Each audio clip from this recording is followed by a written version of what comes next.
இயேசு பிறந்த நாளில் உங்களுக்கு வாழ்த்துக்களை கர்த்தராமே நம்மை ஆசீர்வதித்து பாதுகாக்கிறார். இயேசு பிறந்ததின் நோக்கம் பாடுகள், வேதனைகள், துன்பங்களில் மத்தியில் இருக்கும் மக்களுக்கு விடுதலை கொடுப்பதற்காக பிறந்தார். இயேசு ஒரு மதத்தை ஸ்தாபிப்பதற்கு அல்ல, இயேசு இருக்கிறவரை திருச்சபையை நிறுவப்படல. இயேசுக்கு அடுத்த கூட்டம், இயேசுக்கு பின்னால் வந்த அந்த வம்சாவளியினர் பேதுருவடிகளார், யோவானடிகளார், பவுலடிகளார், இவர்களுக்கு அதுக்கு முன்னே திருச்சபைகள் இல்லை. இன்னைக்கு அப்படி தென்னிந்திய திருச்சபை, வட இந்திய திருச்சபை, லுத்திரன் திருச்சபை, ஆர்த்தாள் லுத்திரன், மார்த்தோமா, பெண்டிகாஸ், அப்போஸ்தலர் திருச்சபை, ஏசிஎம்பாங்க, ஏஜிம்பாங்க, இப்படி திருச்சபையில் பிரிந்து கிடக்குது. ஆனால் ஏசு இருக்கிறப்ப அப்படி திருச்சபைகளும் பிறந்ததில்ல, திருச்சபைகளும் பிரிந்து கிடக்கல. இயேசு வந்தது நோக்கம் எல்லா மக்களுக்கும் எந்த சந்தோஷத்தை கொடுப்பதற்காக, great joy to the nation, எல்லா மக்களுக்கும் சந்தோஷத்தை கொடுப்பதற்காக வந்தார். இருளில் வாழும் ஜனங்கள் பெரிய வெளிச்சத்தை காண்பதற்காக வந்தார்கள். இருள்னா ஒரு இருட்டில் இருக்கவங்களுக்கு எப்படி தெரியாத, எப்படி இருட்டுனா எப்படின்னா, ஒரு அப்பா சுரங்கத்தில் வேலை பார்த்தாரு. சுரங்கம் என்பது நிலக்கரி எடுக்கிற இடம். பூமிக்கு அடியில் போய் மிஷின் எடுக்கணும், அதை பேக் பண்ணி அனுப்புறது. அந்த நிலக்கரி சுரங்கத்திலேருந்து அவங்க அப்பா வெளியே வரப்போ, அங்கே வேலை செஞ்சுட்டு வெளியே வரப்போ எல்லாருமே கருப்பாக ரொம்ப ரொம்ப நிலங்கோலமாக வருவாங்க. போனோன்னா 8 மணி நேரம் வேலை இல்லை. 1 நாள், 2 நாளோ, 3 நாளோ, 4 நாளோ, 1 வாரமாக நான் வந்து அண்டர்கிரவுண்ட் பல 1 கிலோமீட்டர் 2 கிலோமீட்டர் பூமிக்கு அடியில் போயிருப்பாங்களாம். போயிட்டு நான் அவங்க போகிறதுக்கே கிட்டத்தட்ட ஒரு 30 1/2 மணி நேரம், 1 ஹவர், 2 மணி நேரம், ரொம்ப ஆழத்தில் போயிருப்பாங்க. வெளிக்காற்று வராது, வெளிச்சம் இருக்காது. அந்த இருட்டில் அவங்க அந்த கறி எடுக்கிறப்போ அவங்க மாதிரிலாம் கறியாகி கறி வந்து கருப்பு கலர் கருப்பாக வருவாங்களாம். அந்த அப்படி வெளியே வந்து அவங்க அப்படி ரொம்ப நாள் கழிச்சு வருவாங்களாம். அப்போ ஒரு பையன் வந்து அந்த சுரங்கத்து பக்கத்தில் நின்னாங்க. எதுக்குப்பா நிற்கிறேன்னா, அங்கே இருக்க வாட்ச்மேன், செக்யூரிட்டி, சூப்பர்வைசர் கேட்குறாங்க. எங்கள் அப்பா சுரங்கத்துக்கு போய் 1 வாரம் ஆகிட்டு, எங்கள் அப்பா அந்த சுரங்கத்துலேருந்து வெளியே வரல, எங்கள் அப்பாவை பார்ப்பதற்கு நாங்கள் அங்கே நிற்கிறேன்னு சொன்னாங்க. உங்கள் அப்பா ஹெல்மெட் போட்டிருப்பார், கருப்பாக இருப்பார், அடையாளம் தெரியாது. இப்போ நம்ம வீட்டில் ஏன் வீட்டு நோய் போட, ஏன் சவாரி போடணும்னு கேட்டால், ஒரு காலத்தில் ஒரு கட்சியில் இருந்தேன், அன்றைக்கி வேறு மாதிரி இருந்தேன், இப்போ பாஸ் ஆகிட்டேன், என்னை பார்த்துட்டு எங்கள் ஒரு சகோதரர் என்னை நல்ல மரியாதையாக இருக்கிறார், அந்த மெயின்டைன் பண்ணுறதுக்கு அந்த சஃபாரி போடுறேன் சொல்லிட்டேன். அவர் ஒரு நாள் அப்படி சொன்னார். முன்ன ஒரு காலத்தில் ஒரு மாதிரி இருந்தோம், ஆனால் இன்றைக்கி ஆண்டவருக்குள்ளே இருக்கிறோம், ஒரு நல்ல மனிதனாக இருக்கிறோம்.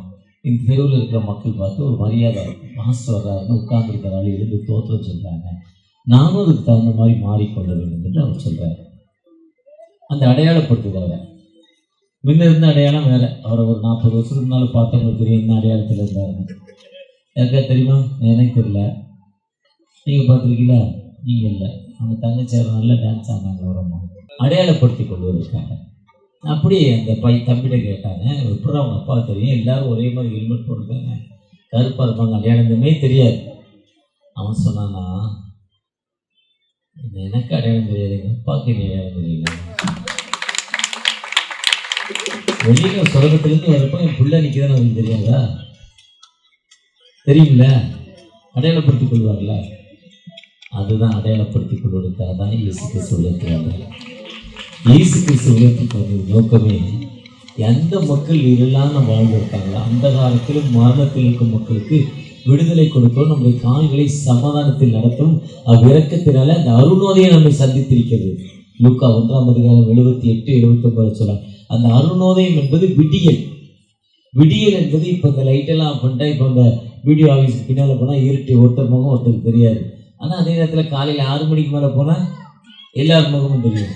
அதே மாதிரி நம்மை அடையாளப்படுத்திக் தான் விடியல், அருணோதயம். அந்த அருணோதயம் என்பது இயேசு கிறிஸ்து விடியலாக அந்த உலகத்திற்கு வந்தார். எபேசியர் 2 அக்கிரமங்களினாலும் பாவங்களினாலும் மரித்த நம்மை உயிர்ப்பு. அக்கிரமம் என்ன அக்கிரமம்னா, ஒரு பிளேடுக்காரனா ஒருத்தர் இருந்தார் பேசார் பாருங்க. அவர் இப்போ இல்லை, இறந்துட்டார். நல்ல பாஸ்டர். பிளேடை நாக்கில் வச்சு பிளேடு லேசாக நாக்கு போட்டால் நாக்கு தனியாக போயிடும். நாக்கில் வச்சுட்டு அப்படியே பஸ்ஸில் ஏறுவாராம். முன்னால் பின்னாடி கூட்டம் ஏறுவாங்களாம்.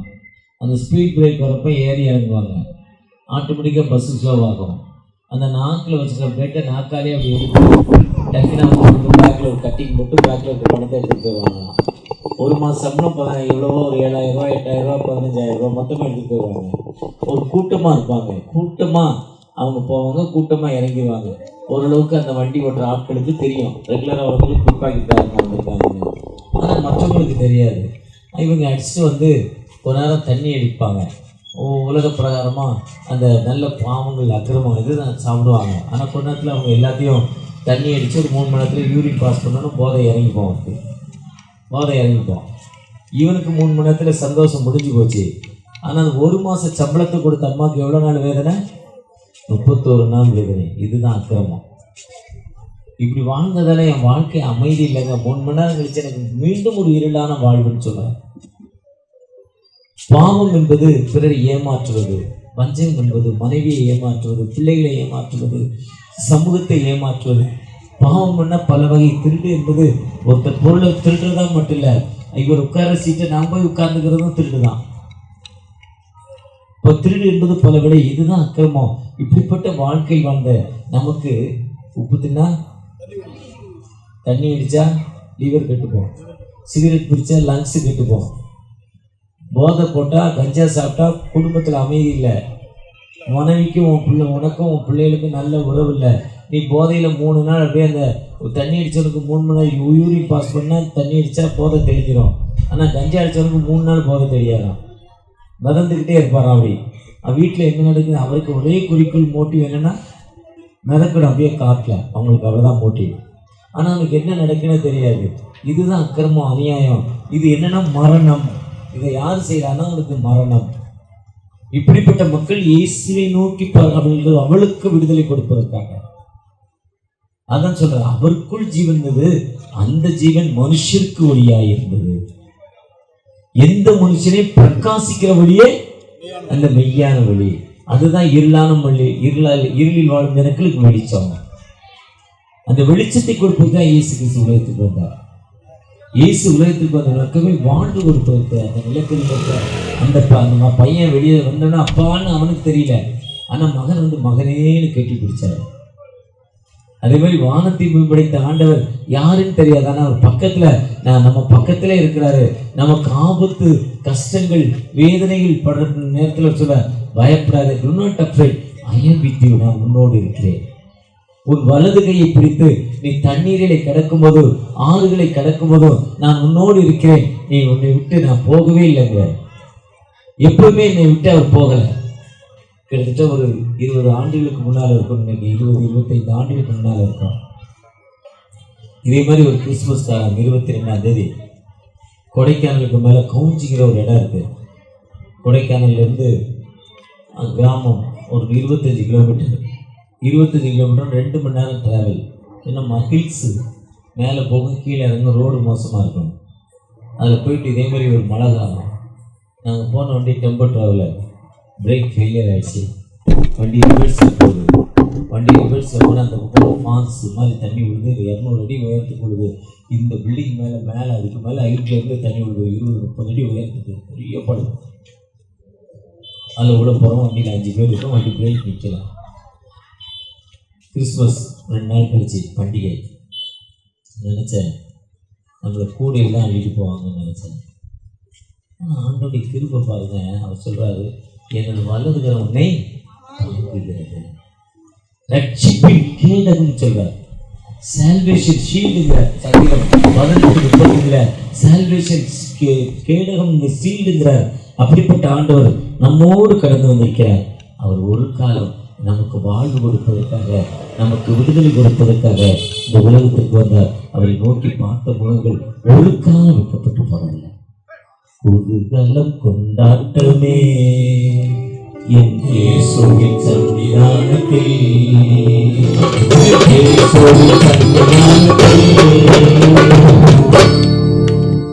இயேசுங்கிற ஒரு நபர் வந்தார். அவர் எல்லா மக்களுக்கும் சந்தோஷத்தை கொடுப்பதற்காக வந்தார். யாரெல்லாம் கைவிடப்பட்ட நிலைமையில் இருக்காங்களோ, யாரெல்லாம் வேதனையில் இருக்காங்களோ அந்த மக்களுக்கு வாழ்வு கொடுப்பதற்காக வந்தார். ஒரு ஏழை பாஸ்டர்.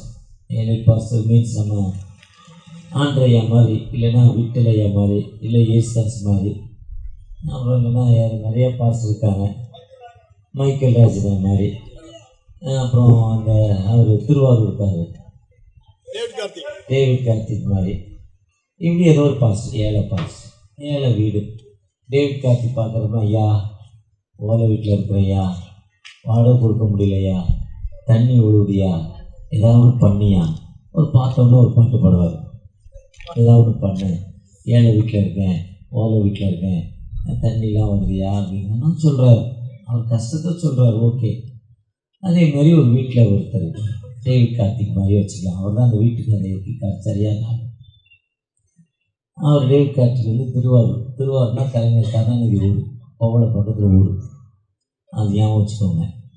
அவர் அதே மாதிரி அவங்க 2 பேரும் வீட்டில் இருக்கிறப்போ ஒரு நாள் அந்த அம்மா சொல்லிச்சேப்பா, நீ நல்ல வீட்டுக்கு கூப்பிட்டு போல, ஓலை வீட்டில் வச்சுருக்கிற இந்த எலி தொல்லை ரொம்ப பெருசாக இருக்குது. எலி அப்பப்போ வந்து கருவாடு வாங்கி வச்சு போகிறாரு, சாப்பிட்டுட்டு போயிடுது. நீ எதை வச்சாலும் விரும்புறது, எலி தூங்கிட்டு போயிடுது. இதுக்கு ஏதாவது ஒரு வழி பண்ணப்பான்னு அவர் சொன்னார். சரி, நான் அதுக்கு வழி பண்ணுறேன்னு சொல்லி அந்த வழி பண்ணுறேன்னு சொன்னார். என்ன வழி பண்ணுறேன்னா, அவர் என்ன வழி சொன்னார்னா, இது மாதிரி அடுத்த வாரம் விட்டலையா ஒரு மீட்டிங் வச்சுருக்கிறாரு, அந்த மீட்டிங்க்கு நான் போகிறேன். ஏன்னா அந்த அவர் சொன்னார், அந்த ஐயா ஓலை வீடு சூப்பர், அந்த அம்மா சொல்கிறாங்க. அப்போ அவர் சொன்னார், இது மாதிரி விட்டலையா மீட்டிங் நடத்த போகிறாரு, போனால் பிரியாணி பார்சல் கொடுப்பாரு, நான் சீக்கிரம் போயிட்டு போனால் பிரியாணி பார்சல் வேறு என்ன கொடுக்க போகிறாரு. இப்போ அவர் என்ன வச்சுக்கோ, இவர் தான் குரு, அவருக்கு குரு. அப்போ நான் போயிட்டு அங்கே ஒரு மருந்து கடையில் ஒரு மருந்து வாங்கிட்டு வரேன், எலிக்கு மருந்து வச்சிடலாம், சாகடிச்சிடலான்னு சொன்னேன். டீல்ஸ் போகிறேன். ஏன்னா அவர் இருக்கிற பூச்சி எத்திக்கொள்ள கொஞ்சம் உள்ள தள்ளி இருக்குது.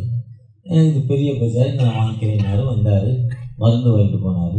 மருந்து வாங்கிட்டு போய் அந்த கொடுத்தாரு அம்மாட்ட, பாரு இது எலி மருந்து, கவனமாக வாங்கி, எலிக்கு போய் நம்ம மேலே வந்து நம்ம செத்து போவோம், மாறிடக்கூடாது, இது கவனமாக வாங்கின்னு சொல்லி கொடுத்தாரு.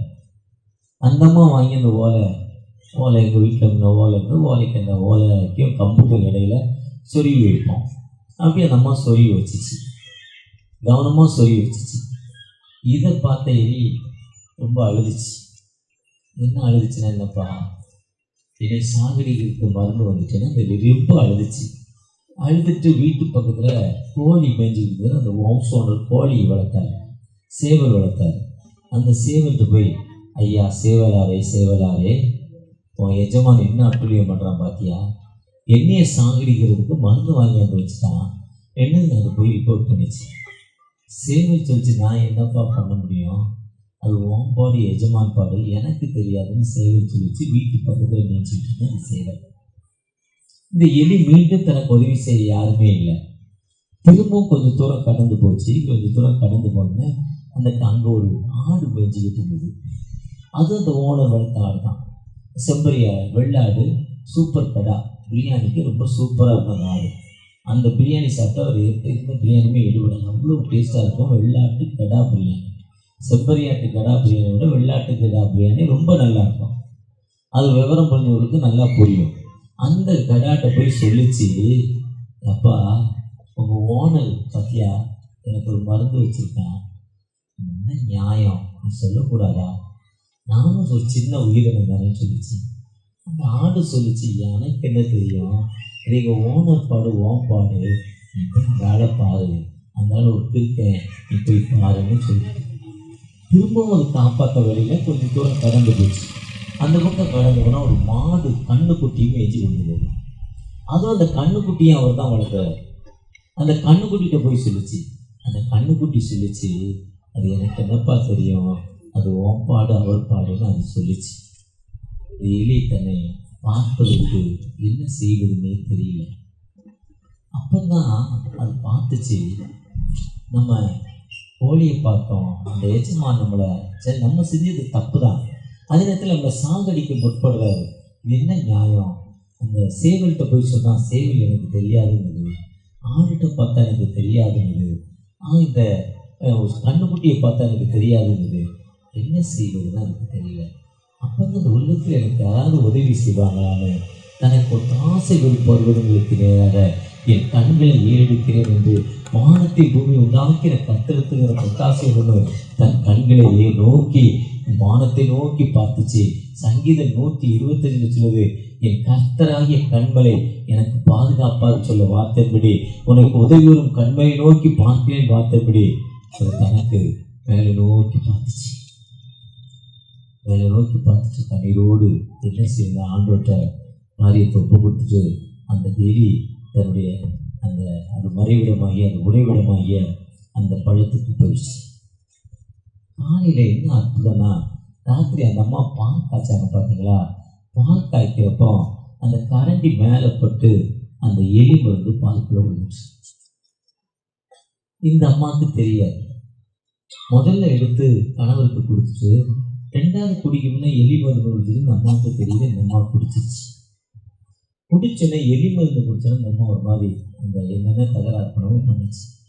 அவர் பார்த்தா, ஐயோ என் மனைவிக்கு என்னவோ ஆகிட்டேன், என்னன்னு பார்த்தா நான் வாங்கிட்டு வந்த எலி மருந்து உழுந்துச்சு. இந்த அம்மா குடிச்சிட்டு இப்போ மரணப்படுத்த பக்கத்தில் இப்போ வைத்தியத்தை கொண்டு போகிறார். வைத்தியர் மருந்து கொடுத்து இந்த எலி மருந்து குடிச்சிருக்கு, ஒவ்வொரு சேவல் சூப்பு கொடுத்தீங்கன்னா சூப்பராக வேலை செய்யும்னு சொன்னாங்க. சேவல் சூப்பு வந்து அந்த எலி மருந்தை முறிச்சிருந்தாங்க. உடனே எங்கள் வீட்டுக்கு கொடுன்னு வந்தார். வீட்டில் வளர்த்த சேவலை பிடிச்சாரு. இங்கே காசு கொடுத்து வாங்க, உடனே சேவல் வேணுமே, அங்கே சேவல் ஒரிஜினல் கிடைக்காதுல்ல. உடனே ஒரிஜினல் சேவல் வளர்த்ததை எடுத்தார், கத்தியை போட்டார், சூப்பை வச்சார், மனைவிக்கு கொடுத்தாரு. மனைவிக்கு கொடுத்துட்டு மனைவிக்கு பெண்ணாச்சு சுகமாக. திரும்ப கொஞ்சம் டயர்டு, கை வலிக்கு கால் வலிக்கு, அந்த மருந்து குடிச்சவங்க பார்த்தீங்கன்னா கை வலிக்கு கால் எஃபெக்ட் எப்போதுமே இருந்துக்கிட்டே இருக்கும். திரும்பவும் டாக்டர்கிட்ட போனாங்க. அப்போ சொன்னாங்க, இவருக்கு அம்மாவுக்கு கொஞ்சம் ஆட்டுக்கால் சூப்பு, பிரியாணி இதெல்லாம் கொடுத்தா நல்லா இருக்கும்னு சொன்னாங்களாம். பார்த்தாரு, வளர்த்த ஆடை போட்டார், கால் பாயா கொடுத்தாரு, எலும்பு சூப்பு கொடுத்தாரு, பிரியாணி செஞ்சு கொடுத்தாரு.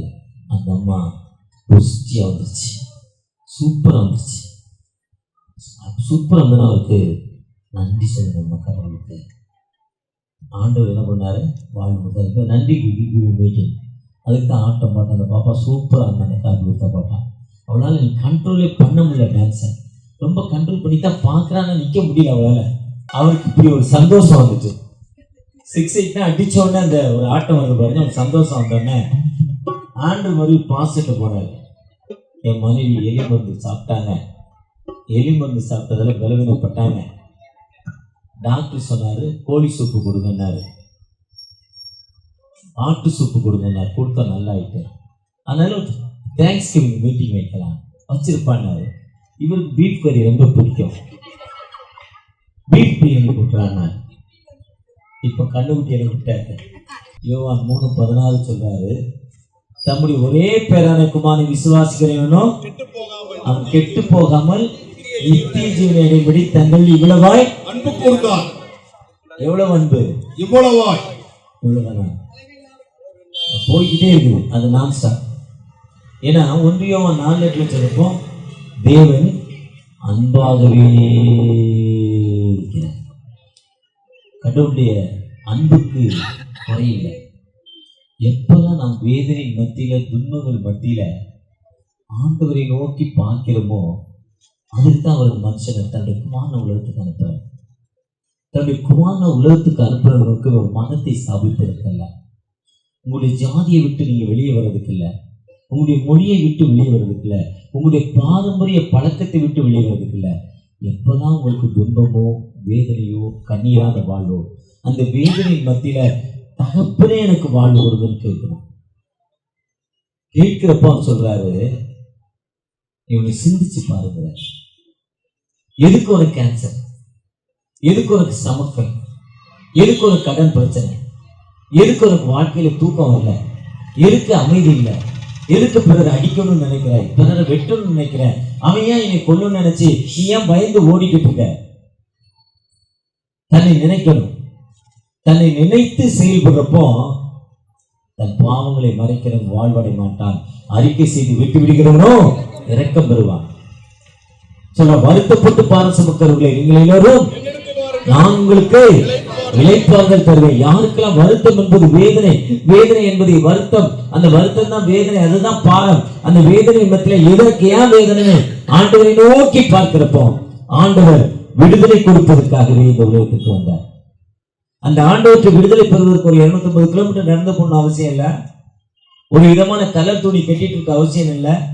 40 நாள் 47 நாட்கள் பாஸ்டிங் இருக்குன்னு அவசியம் இல்லை.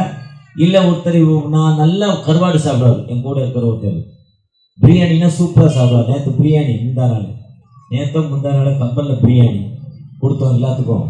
நான் சாப்பிட மாட்டேன், ரசம் சோறு சாப்பிடுவேன். என்னென்ன, என் கடவுளை பார்க்க போகிறேன். யாரை பார்க்க போகிறேன்? அப்படி சொல்லவே இல்லை. பிரியாணி சாப்பிடாம வாடா, கறி சாப்பிட வாடான்னு என்ன பண்ணலை, சொல்லவே இல்லை. ஆனால் இவ்வகை பிசாசு ஜெபத்தினாலும் உபவாசத்தில கடந்து போகாதுங்கிறார். பாஸ்டிங் ரொம்ப முக்கியம். ஆனா பாஸ்டிங் இருந்தாலும் கொடுப்பாங்கல்ல.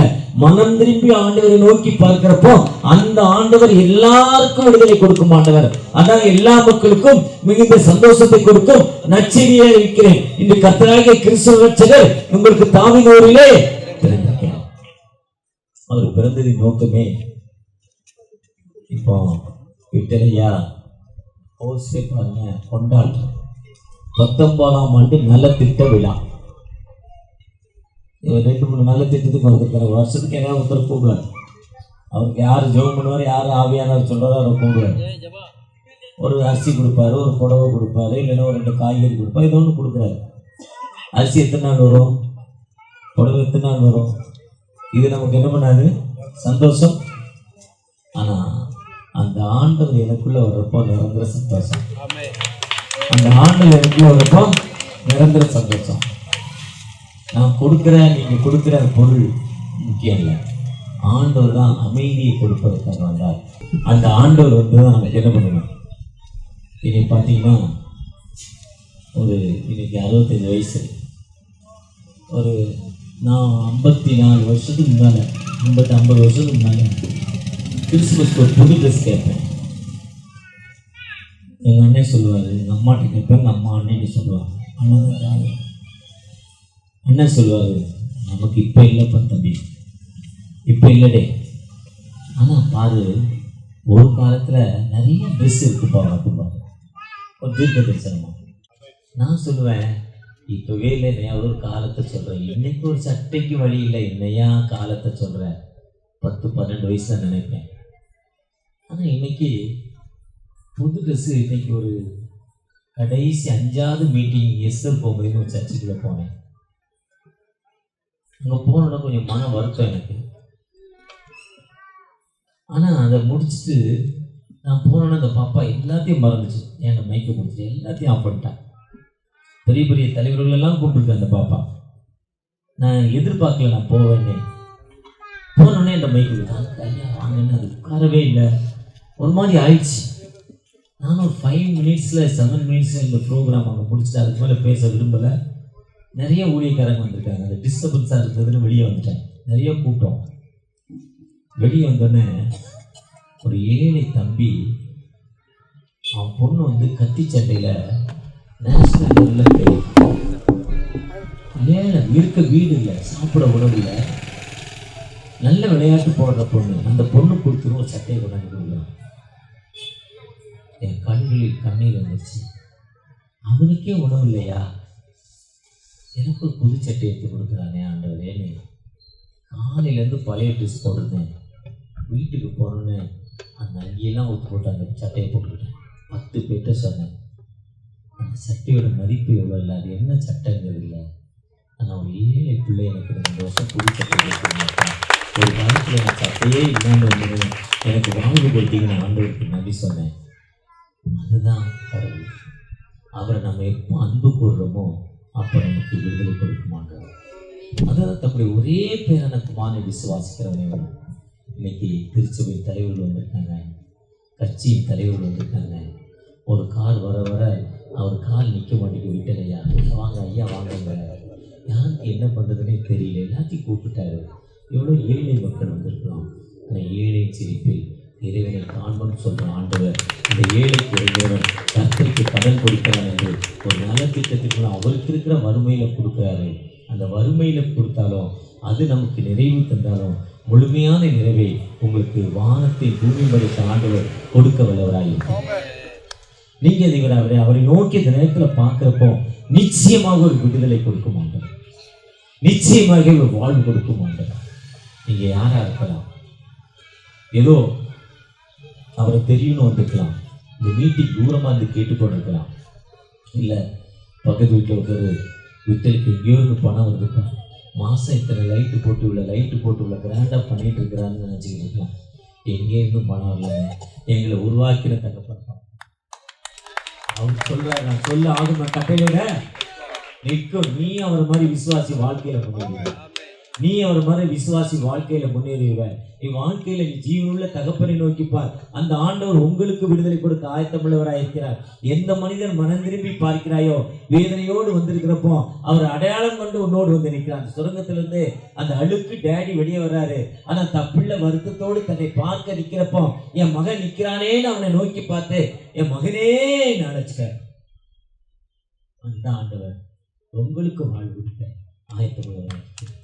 நீங்க தூரமான இடத்துல இருந்து நோக்கி பார்க்கிறப்ப அந்த ஆண்டவர் எங்களுக்கு வாழ்வு கொடுப்பாருன்னா நிச்சயமாகவே உங்களுக்கு வாழ்வு கொடுப்பார். உங்கள் நிச்சயமாகவே உங்களை மீட்டுக் கொள்ளும் அந்த ஜீவனுள்ள ஆண்டவர் நம்மோடு வந்திருக்கிறாரா, அவரை நோக்கி பார்ப்போமா. இயேசு கிறிஸ்துவின் அன்பு என்று மாறாதது. இயேசு கிறிஸ்துவின்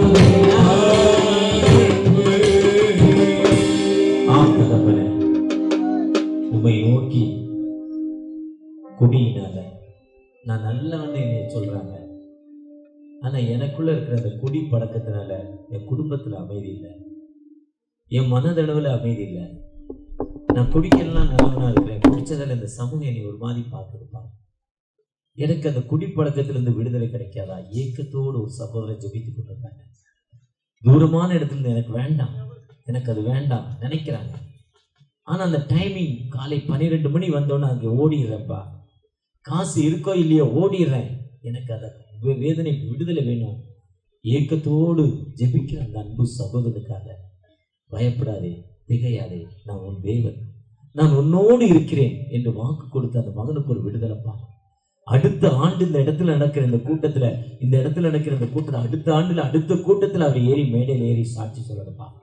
உங்களுடைய பிரஸ் அந்த மகனை தொடட்டுமாப்பா. வந்திருக்கிற ஒவ்வொரு ஊழியர்களும் அந்த மகனுக்காக ஜெபிக்கிறோம். அந்த மகனுடைய விடுதலைக்காக, ஒரு மனிதனுடைய விடுதலைக்காகவே இந்த உலகத்திற்கு வரீங்க. அக்கிரமங்களின் பாவங்களாம் மறித்த எங்களை உயிர்ப்பிப்பதற்காக விடுதலை வந்தீங்க. அந்த உயிர் இல்லாத வாழ்வு விடுதலை வேண்டிய ஏக்கத்தோடு ஜெபிக்கிற அந்த மகனுக்காக ஒரு அன்பு சகோதரி தன்னுடைய இல்லத்தில் இருக்காங்க. அவங்க தன் பலவீனப்பட்ட இடத்துல கைகளை வச்சிருக்காங்க. எனக்கு இந்த விடுதலை வேணும்ப்பா. நீங்க சொல்ற ஆண்டவர் எனக்கு விடுதலை தருவாரா? யோவான் 5ஆம் அதிகாரத்துல 38 வருடம் பலவீனப்பட்ட என்னப்பான்னா ஐ ஆம் எ ஹோன்லி பர்சன், எனக்கு ஒருவர் இல்லைன்னு சொல்லப்படுது. Get up, take up your bed and walk. நீங்கப்பா அதே விடுதலை அந்த மகளுக்கு அந்த வீட்டுக்குள்ள இறங்கணும் அப்பா. இப்படி தூயாவுடைய மகிமை இறங்கணும் தகப்பனே. இப்படி வல்லம் அந்த மகளுக்குள்ள இறங்கி ஒரு விடுதலை கொடுக்கணும் தகப்பனே. இந்த இடத்துல இந்த பிடிஓ ஆபீஸ் ரெட்டில்ஸ் பகுதியில ஒரு சாட்சியாக அந்த மகளை நீங்க எழுப்பணும் தகப்பனே. அந்த மகளுக்காக, அந்த மகளுடைய விடுதலைக்காக ஜெபித்துக் கொண்டிருக்கிறோம் தகப்பனே. இதுவுமே விசுவாசிக்கிற வேணும், வெட்கப்படுவதில் வேதம் சொல்லுது.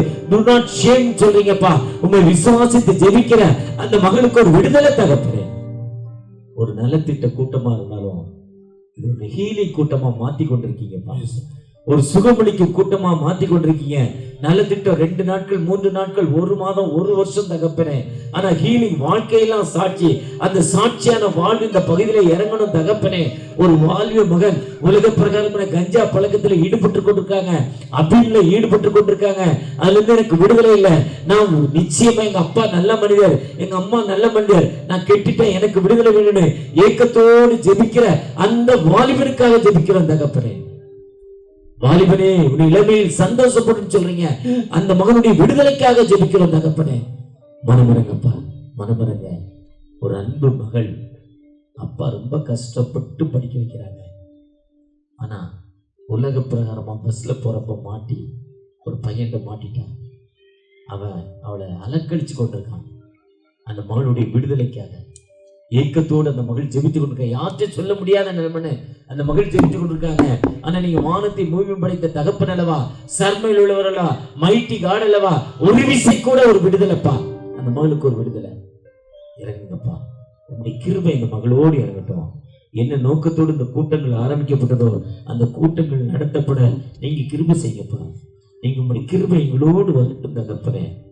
உடைக்கப்பட்ட நேரத்தில் எல்லாம் என்னை உருவாக்கின கிருபை